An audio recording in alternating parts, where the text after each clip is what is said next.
গত 18 ডিসেম্বর দেশের প্রথম সারির দুই গণমাধ্যম প্রথম আলো ও দ্য ডেইলি স্টারের ওপর হামলা ও আগুন দেয়া হয়। গণমাধ্যম কর্মীরা বলছেন, শুধু একটি ভবন বা প্রতিষ্ঠান নয়, এই হামলা ছিল গণমাধ্যমের স্বাধীনতা এবং গণতন্ত্রের অন্যতম স্তম্ভের উপর আঘাত। আগুনে পুড়ে যাওয়া সেই ভবনের ক্ষতচিহ্ন, দগ্ধ দেয়াল, ভেঙে পড়া কাঠামো আর পোড়া গন্ধে মিশে আছে এক কঠিন স্মৃতি। শিল্পী মাহবুবুর রহমান সেই ক্ষতবিক্ষত ভবনটিকেই তার শিল্পের স্পর্শে আবার জীবন্ত করে তুলেছেন, যেন ধ্বংসস্তূপও কখনো কখনো নতুন অর্থ খুঁজে পায়। বুধবার সেই পড়ে যাওয়া ভবনেই শুরু হয়েছে আলো নামের ব্যতিক্রমধর্মী শিল্প প্রদর্শনী। এই আয়োজন যেন প্রতীকীভাবে জানাচ্ছে, অন্ধকার যতই ঘন হোক, আলো নিভে যায় না।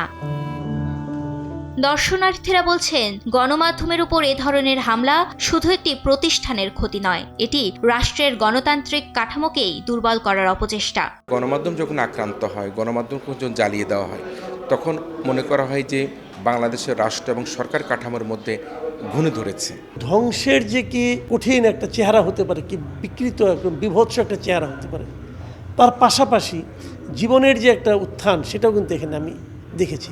এই হামলাটা হচ্ছে খুব সিগনিফিকেন্ট, মানুষের কথা বলার অধিকারটাকে কেড়ে নেয়া। প্রথম আলোর সম্পাদক মতিউর রহমান তুলে ধরেছেন প্রদর্শনীর পেছনের গল্প ও অনুভূতির কথা। তিনি বলেন, ধ্বংসের মধ্যেও নতুন করে দাঁড়ানোর শক্তি গণমাধ্যমের প্রকৃত পরিচয়।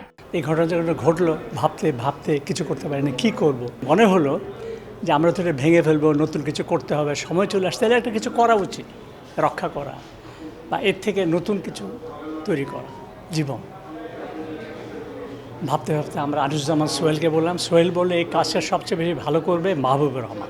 শিল্পী মাহবুবুর রহমান বলছেন, পোড়া ভবনের প্রতিটি দেয়াল, প্রতিটি দাগ যেন একটি গল্প বহন করে। এটা একটা খুব চ্যালেঞ্জিং পার্ট ছিল, এই পুরো স্পেসটা নিয়ে কাজ করা। The space is so big, আর অনেকগুলো লেয়ারে আপনি যে ওখানে আছেন সেটাই বোঝা যায়, আর কোনো এক্সিস্টেন্সই বোঝা যায়, এত ডার্ক। ধ্বংসস্তূপের ভেতরে দাঁড়িয়ে যখন শিল্পের আলো জ্বলে ওঠে, তখন তা শুধু একটি প্রদর্শনী থাকে না, তা হয়ে ওঠে প্রতিরোধের ভাষা। প্রদর্শনীটি চলবে 28 ফেব্রুয়ারি পর্যন্ত।